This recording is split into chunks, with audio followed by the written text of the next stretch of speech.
An Unconventional Threesome is a comedy podcast hosted by three rude, crude, and tattooed dudes. We tell you this so you can shield your children's eyes and cover their ears. If you don't, we are not responsible for the fun and exciting new words that they start using. Enjoy! Welcome to the show, yeah, it's a blast. Turn the volume up, we got to laugh. Every joke's a hit, you'll have a fit. Sit back, relax, let's start this bit. Tuned in live from the internet's heart, where every word is a work of art. Comedy gold, it never gets old. Jump aboard, let the fun unfold. So did you say the bear was wearing a sombrero? Oh, we're live? Welcome to an Unconventional Threesome, a conversation podcast hosted by three people who have no business having a podcast. My name is John, and I am just as surprised as you are that we made it to episode 23. This is D Money, here with the sex appeal, of course. I'm MK, and I'm here for the class, I guess.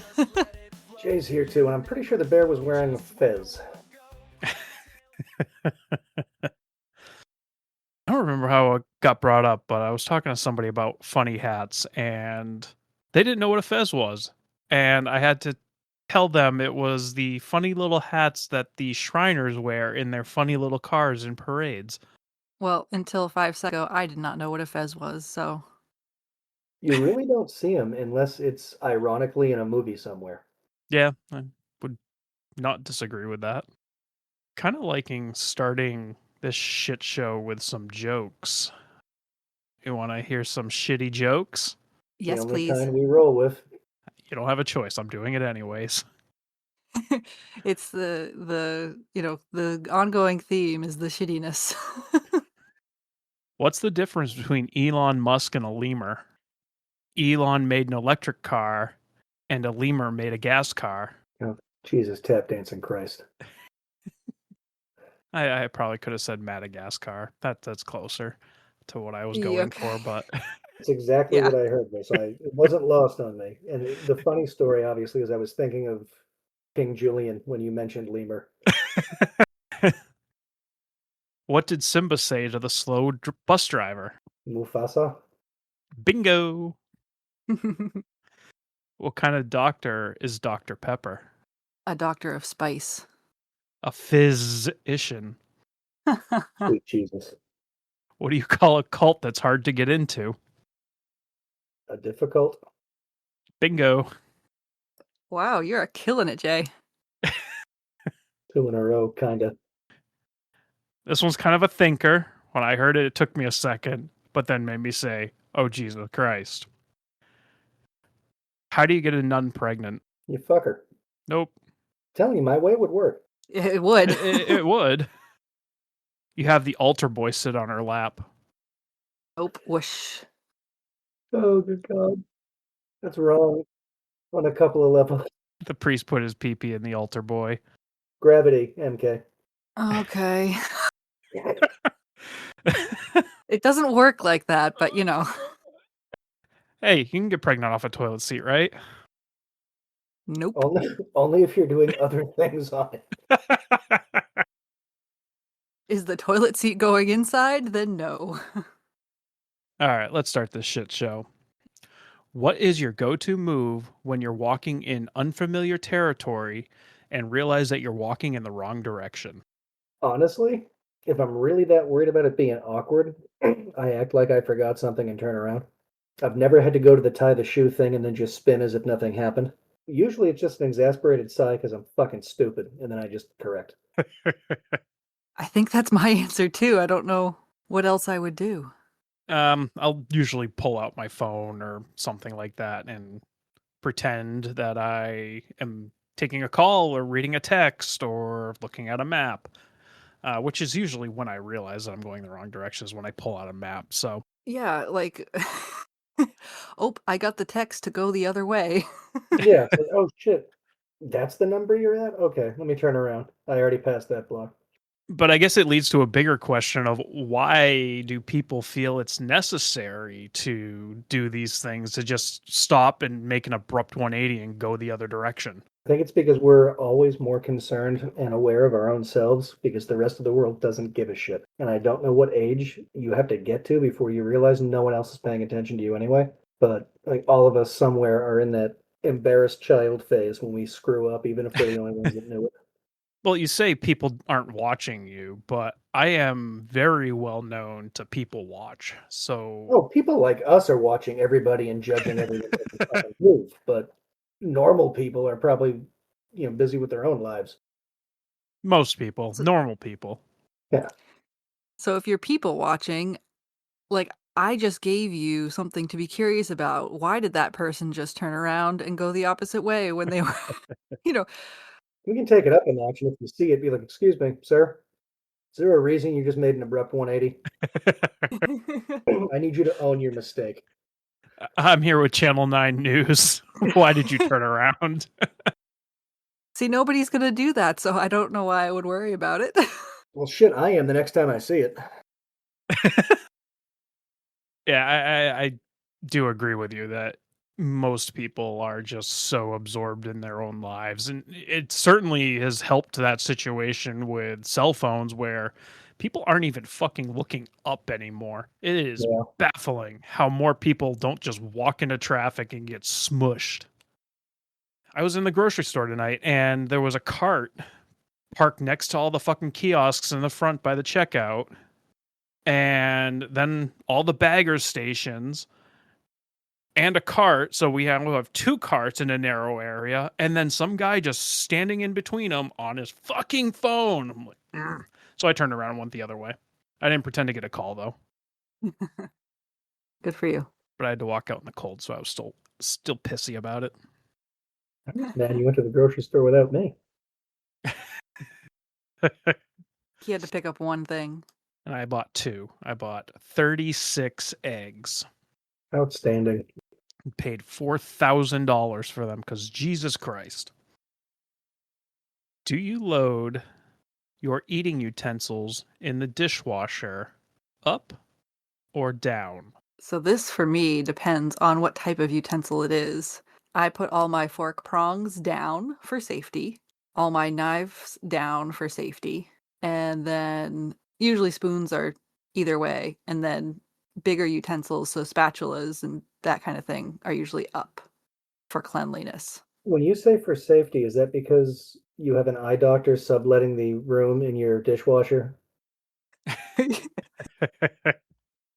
No, well, one time my sister pushed me into the dishwasher when we were younger, so I do not want to accidentally fall into a dishwasher with the fork prongs and knives up. Yeah, but she wouldn't be dumb enough to try to throw hands with you now. Nor would I be dumb enough to throw hands with her, so. Yeah, it wouldn't happen. So, yeah, for me, it's pretty much everything up.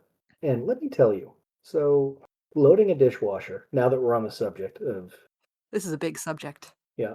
So, do you have a certain way you like to do it that's different than John? Because for me, Uh-huh. I get to a point that sometimes it's like, hon, just leave it on the counter. I'll fucking take care of it.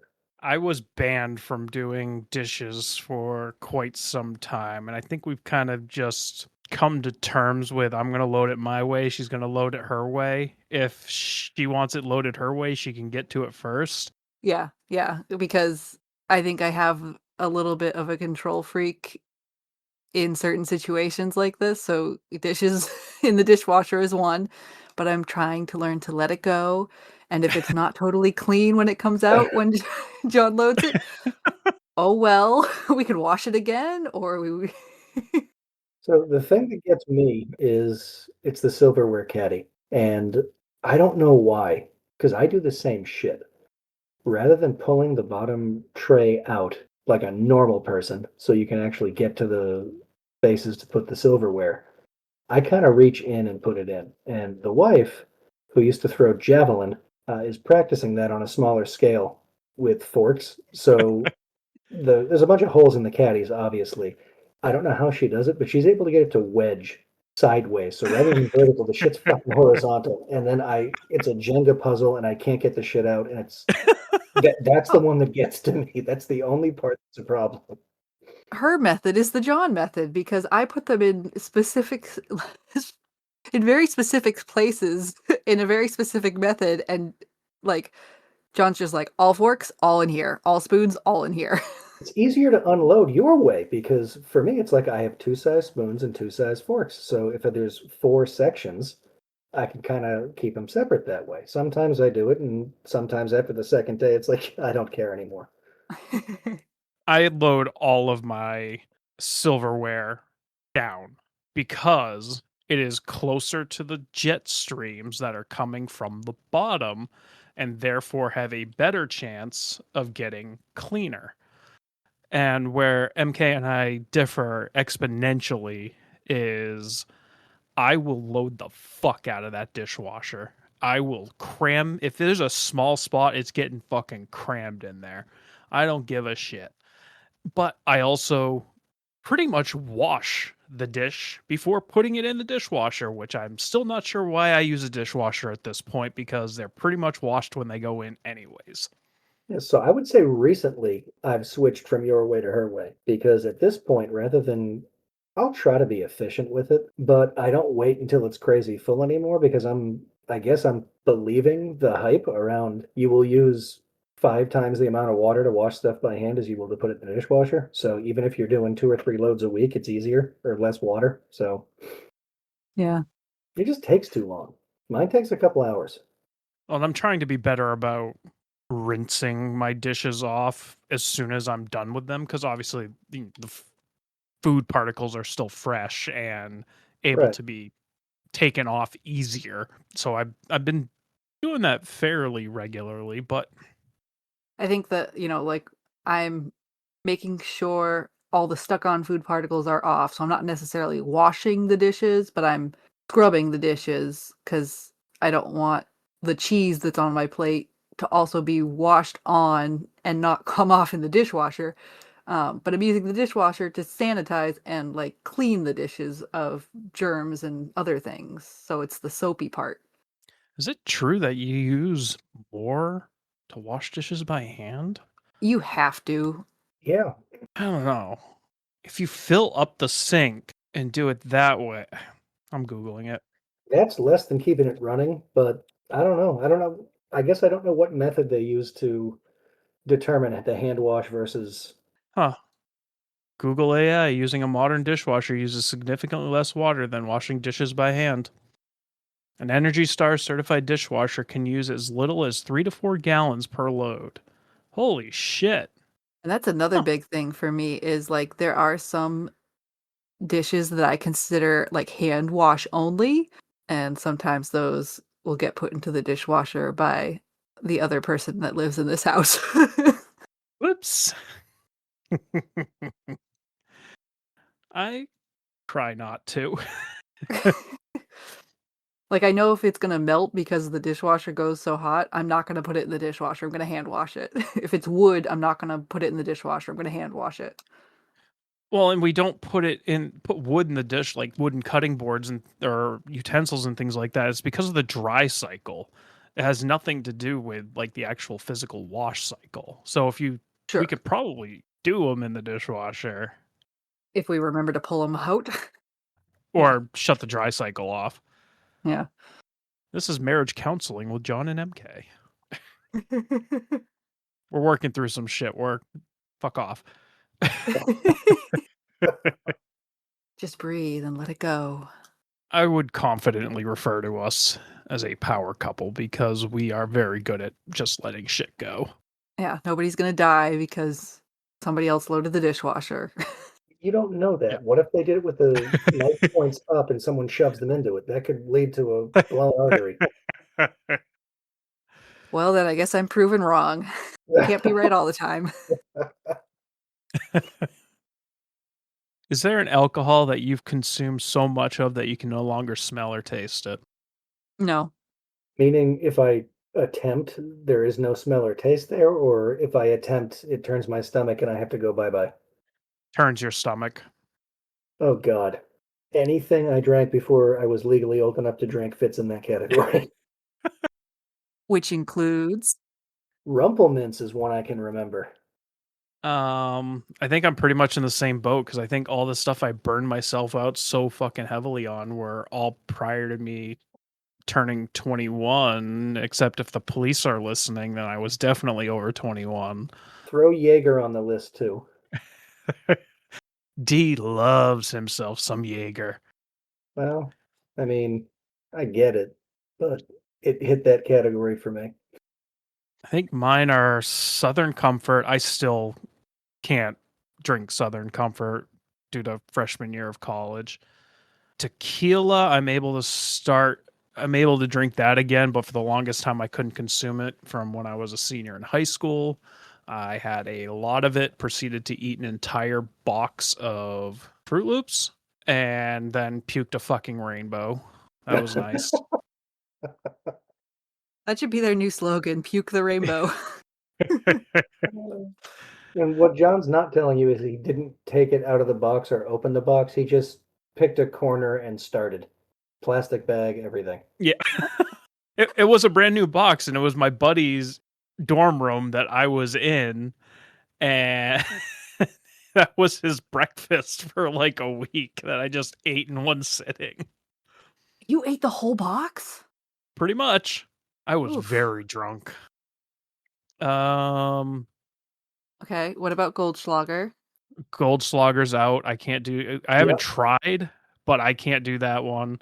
Yeah, in fact, that was a double whammy because there was a shot mix they called liquid cocaine, and that was Goldschlager and Jägermeister. So both of those on the list for me too. I haven't tried peach schnapps either, but I couldn't eat peach flavored anything for a very long time because it reminded me so heavily of peach schnapps. Peach gummy rings, for example. Yeah, I can eat them again. I really do. I'm back to enjoying them, probably too much, but I haven't tried schnapps in quite some time. Why did I try and get drunk off of fucking schnapps so much? I don't know. Peppermint schnapps, I've done that. What the fuck? It's supposed to be like an accoutrement, right? Like it's supposed to be accompanying something else.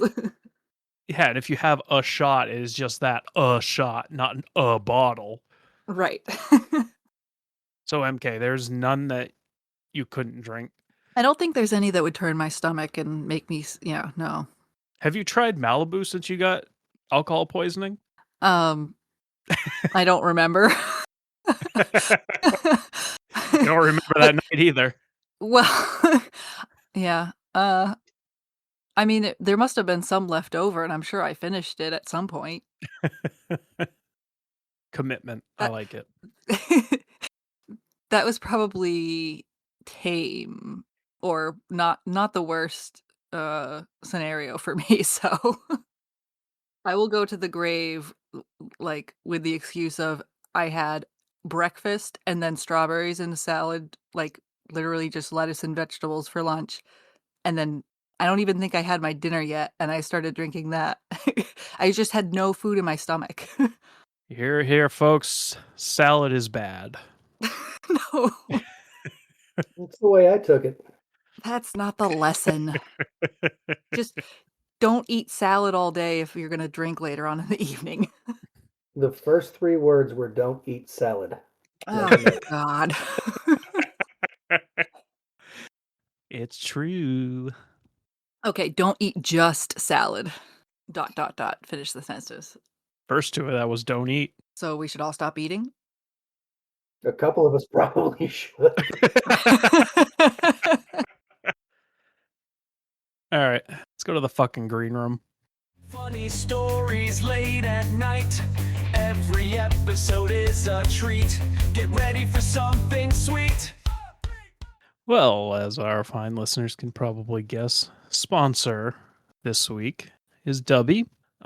Before I forget to mention it, very exciting news coming out of Dubby. They just had a massive restock, and I stocked the fuck up on it. I think I got 4 or 5 tubs inbound, so I will be vibrating from point A to point B for the foreseeable future. No, you won't, because it's jitterless energy. Bingo. But Dubby is running a special from now until the 30th of November that our offer code, which is AUTPOD, AUTPOD, gets you 30 fucking percent off your order. How fucking cool is that? And to get these delightful products, you just need to go to Dubby, DUBBY .gg, and once again use promo code OTPOD for 30 fucking percent off. And as I already stated, they just restocked a bunch of shit, so get on it before they're out. So I haven't gotten to talk about Dubby yet. And I did want to mention that, yeah, the energy's great. The flavors, like everybody has said, taste really good. I have tried the non-caffeinated hydration one because I'm always looking for different things to flavor up my water electrolytes wise. And we've already talked about in other episodes, like the savings, the amount of savings you get. The time savings is also great because we make coffee at home when we make coffee, but it takes a while for, things to heat up, for it to brew. If you're late to work and need to run out the door, it's so easy to just put a little powder in your thermos of water and skip out the door. And while we're at it, real talk, our listeners are financially responsible. Nobody likes to feel regret. What kind of jackass do you need to be to walk away from a 30% discount on such an amazing product? Don't Exactly. feel bad about it later. Capitalize on this. And in case you're listening way in the future, this is through November 30th, 2025, folks. Correct. Talk on the clock. Get that order in. After that, it drops back down to 10%, which is, by my calculations, about 30% less. No, 70% less. There we go. Math is hard. It's 1/3 of 30%. Math is hard, but getting clean, crisp, wonderful energy is easy. Stock up on Dubby. Well, and what are the serving? What does it say on the back for the instructions? It's 10 to 16 ounces of water or something like that. Yeah. I put it in 32 ounces of water, and it still tastes fucking great. And I'm not one to blow smoke. If I'm gonna support a product and especially allow them to sponsor this amazing podcast, I'm gonna back it, and I'm not gonna bullshit. So I mean, I'm being genuine when I say that it is a really great product, and I wish nothing but the best for them because this could be revolutionary. Actually, that's another point that I wanted to make is, usually I like to flavor my things very lightly. So, if you're that type of person, Dubby will go a lot longer and make much more financial sense for you if you're using like half a scoop instead of a full scoop for your serving size of water. And I haven't noticed any decrease in like the energy benefits if you, go a little bit lighter. So you want to give us that site and that code again? Yeah. Website is dubby, DUBBY as in good game. And the promo code is AUTPOD, AUTPOD. Back to our regularly scheduled program. Funny stories late at night. Every episode is a treat. Get ready for something sweet. Next question. Would you rather lose an arm of your choosing or both legs? Oh, for fuck's sake, man. I would rather lose an arm of my choosing, and I'm choosing D-Money's right arm. No, it has to be one of your arms. I still feel like I'd rather lose an arm than both legs. And where are Really? we talking? Are we talking like mid-humerus, or are we talking? Where are we talking? Shoulder joint?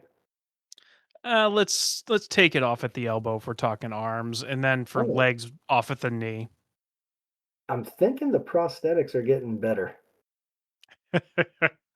Yeah, I would probably go legs. A, because you get a really cool scooter, and B, like you said, the prosthetics. I think legs are gotten a little more advanced than arms. I could be very wrong. I'm not big into the prosthesis environment, thankfully.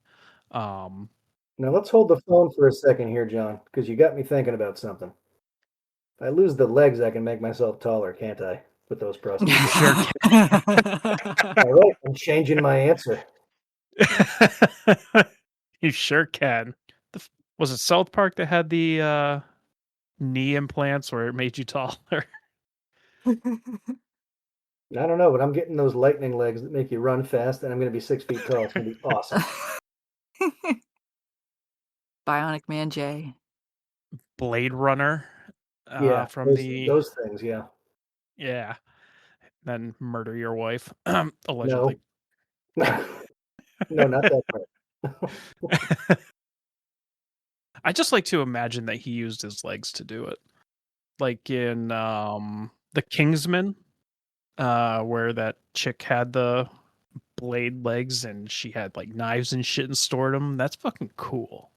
Yeah, so my gut reaction is legs because even if you go prosthetic for the arm, it's you want your hand and arm to do like such finer things than you have your legs do and your feet. That's a good point. How am I going to crack a lobster open if I don't have? I mean, I guess I could install a hammer or something on my on my left nub, but I've already switched over to legs, so you've already convinced me. Yeah, I think it's got to be legs. Go all Ash from the Evil Dead series where you got a chainsaw attachment, a hammer attachment. Oh yeah. This is the first unanimous decision we've had on an unconventional threesome. No In a way. while. The only one I can remember that was unanimous. I mean, I can change my answer. We can argue about it because I'm pretty good at that. That's part of the reason why there's a fucking podcast. But yeah, I think legs make sense to me. And the world's just become so ADA compliant, although I'm pretty sure my office may or may not be. You're pretty sure it may or may not be? Of course it is or is not. It is one or the other. Everything in the world is either a potato or not a potato. Exactly.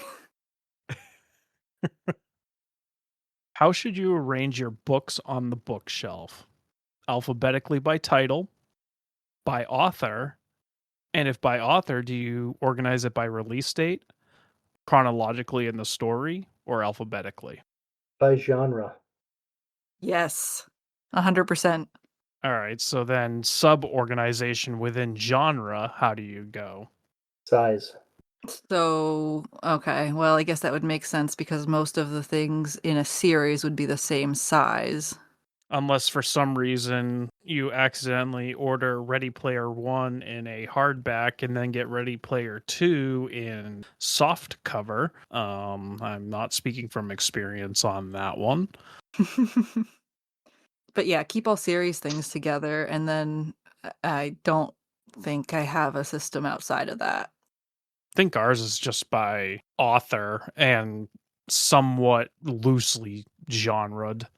Yeah, well, we have to keep our things separate, so yeah, I don't know how you do it at all. I think it's I mean, I got like graphic novels in one section, all my Stephen Kings in one area, Harry Potter in one area, cookbooks in one area. I mean, we could just go all out and create our own Dewey Decimal System.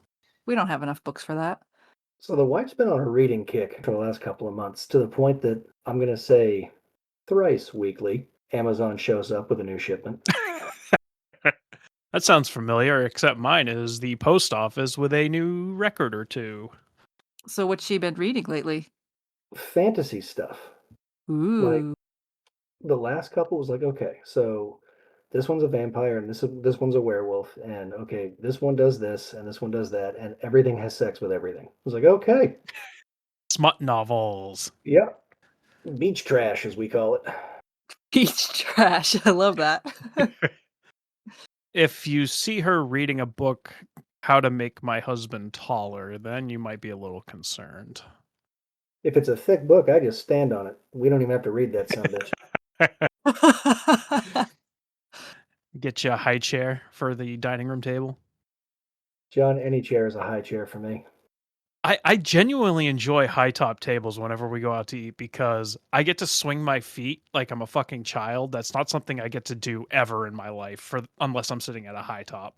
For me, it's nerve-wracking because it's like I have to be perched atop of a ladder. And you gotta climb Mount Vesuvius to get up there.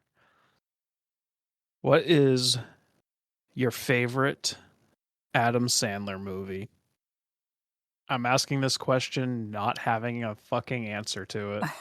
I was gonna say you should have sent this one to us earlier because I don't know. There's so many that are awesome. I know. It's gotta be either Billy Madison or Happy Gilmore for me. I was thinking the same thing because I grew up watching those movies on repeat, but I have to give a serious honorable mention to 8 Crazy Nights. I Yeah. fucking love that movie. Blended, I can watch that one repeatedly. I don't know why. I'm not a Drew Barrymore fan. Terry Crews is freaking hilarious, but just some of the crap that they put Sandler through in that movie, it got me going. I don't know. I haven't seen Blended. I think I've seen bits and pieces of it, but I've never watched it all the way through. Spanglish was one of his drama films, and then you got Uncut Gems, 50 First Dates. Uh, The Wedding Singer. oh yeah, that's another one. That was one of his earlier ones. What was Going Overboard was like his first breakout movie. I think it's really interesting because for our generation, the sillier Adam Sandler movies like Billy Madison, like Happy Gilmore, they came out when we were younger, and so like I think that gives us some appreciation. But the way that his movies are going now, it almost takes like a more adult turn and like different style and, like, different thinking about it, like, so now that we're adults, his movies are also growing into a different adult, more fashion or style. It's like the same generation of people can enjoy everything he's ever made. Right. Right. We can appreciate it more maybe, I don't know. I mean, look at Grown Ups. Yeah. And MK can attest to this. I get together with a bunch of my buddies from childhood. We've been friends for decades, and we act like a bunch of fucking idiots. And that's pretty much what happens in Grown Ups. It really does speak to our generation. It's relatable, right? Like, Right. my grandmother's not gonna relate to Happy Gilmore, but, you know. Well, she might if she's losing her house, and then your Yeah. uncle goes to play golf to win her house back. So I looked up to verify that Going Overboard was the Adam Sandler movie, and it is. But I'm sitting here staring at the screen. The IMDb score out of 10, 1.8. Rotten Tomatoes score, 11%. The Letterboxd score, 1.4. Reddit post, this movie is so bad, Adam Sandler himself is embarrassed of it. I have not seen it in so fucking long. Apparently, I need to watch it again to remind myself how bad it is. I feel like now we have to. Yeah. I'm pretty sure I've never seen it. I think I've seen it once. If we're gonna talk about movies, how does everybody feel about, like, M. Night Shyamalan? Sham-a-lama ding dong. I liked a lot of his stuff. His movie Signs, I'm pretty sure we've talked about it on this podcast before, that literally scarred an entire fucking generation. Yeah. The Village screwed me up. Oh, yeah. The one I didn't love by him, what was it, Lady in the Water? I'm not a huge fan of that one. I feel like there was another one that I couldn't get behind, but Oh, The Happening, right? I didn't mind The Happening. I really didn't. I think it was a decent concept. I think it was kind of overacted, if anything, but I didn't mind it. So I haven't seen them all, but, like, I don't think I've met a M. Night Shyamalan movie that I haven't liked. Yeah, Lady in the Water was just too fucking out there for me, and I know we have the book and all that shit here, but I don't understand it. Like the coincidences of everything in that movie, like the right place, the right time. It's kind of like Signs, where the girl with her drinking water thing, and the brother who can swing who played baseball, swing a bat real good. All of that is done so well in Lady in the Water. I think Split was my favorite among them. Oh yeah, that series is so good. I forgot he did Split, Unbreakable, and Glass Shattered. And Glass. yeah. I don't think I've seen Glass. I've seen all the others, but I think of the three, Split was the best one. he did the one recently with Trap. That one was pretty good. Saw that one in theaters. The Visit. MK and I just watched that one recently, and that one was fucked. Yeah, that was like disgusting for me. Another one that's on the watch list is Knock at the Cabin with Dave Bautista. I went on a little quest trying to buy all the M. Night Sham-a-lama Ding Dong DVDs, so we had them all. I think I'm missing a few, but Yeah, I'd love to get the early ones, but they're just so far and few between. It's hard to find. well, his first ever directed movie isn't even available on like DVD or VHS. It's available on YouTube. Oh, Was that Praying with Anger? Was that one? that's one of his That's early ones. sounds right. Oh yeah, Old was another one that he did. Yeah. That was pretty fucking interesting. Yeah, I think Unbreakable has to be my favorite. I've got an ironic one for you around that one. So, way back in the day, I worked at a video store, and somebody actually had to buy a copy of that movie for us, customer, because when they returned it, it was broken. But it's supposed to be Unbreakable. We beat that one into the ground. We're like, dude, I forgot he did Stuart Little too. Yeah, Hugh Laurie. I mean, that one wasn't an out there thinker, right? No, well, Stuart Little? Yeah, that was just a kid's movie. It was based on a book. Shyamalan did Stuart Little. Uh-huh. Yeah. Sweet Lord. He also did a movie with Rosie O'Donnell called Wide Awake. That's got to be one of the early ones, right? 1998. Tale of a 10-year-old boy in a Catholic school who, following the death of his beloved grandfather, embarks on a quest for the meaning of life. This takes the form of making sure not only that heaven exists, but that his grandfather has gotten there. Oh, Are yeah, you yeah. sure the one with Rosie O'Donnell wasn't Wide from Cake?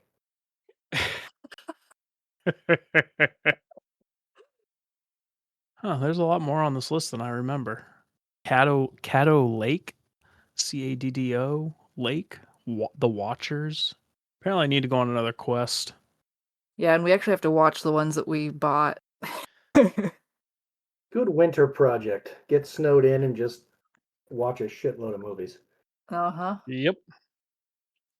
Do we predict that it's going to be a big snow year?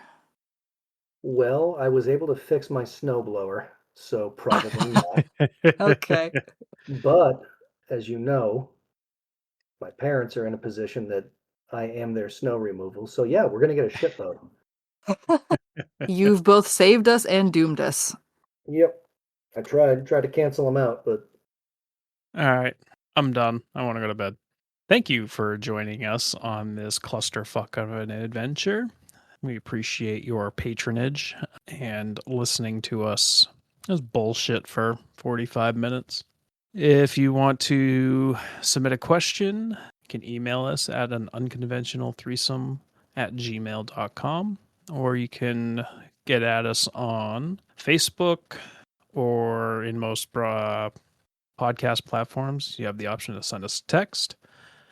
And once again, you can visit our sponsor Dubby and use code OTPOD at checkout for 30% off from now until November 30th, 2025. Did I forget anything? so we should have a catastrophe coming up, I imagine. Shut Sure do. This week's Craigslist catastrophe comes to us from Mansfield, Ohio, titled Looking for Someone to Make Sports Bets on Your Computer for Me. I'm in Mansfield, Ohio. Something is wrong with my computer, and they say I'm not in Ohio, and one has to be in Ohio to bet on DraftKings. Asking if someone will make the bets on your computer for me. I'll front the money, and you'll get 45% of the winnings. Oh boy. This is John. This is D Money. This is MK. And Jay. See you in 2 weeks. Fuck the government. Bye, y'all. This podcast will make you proud.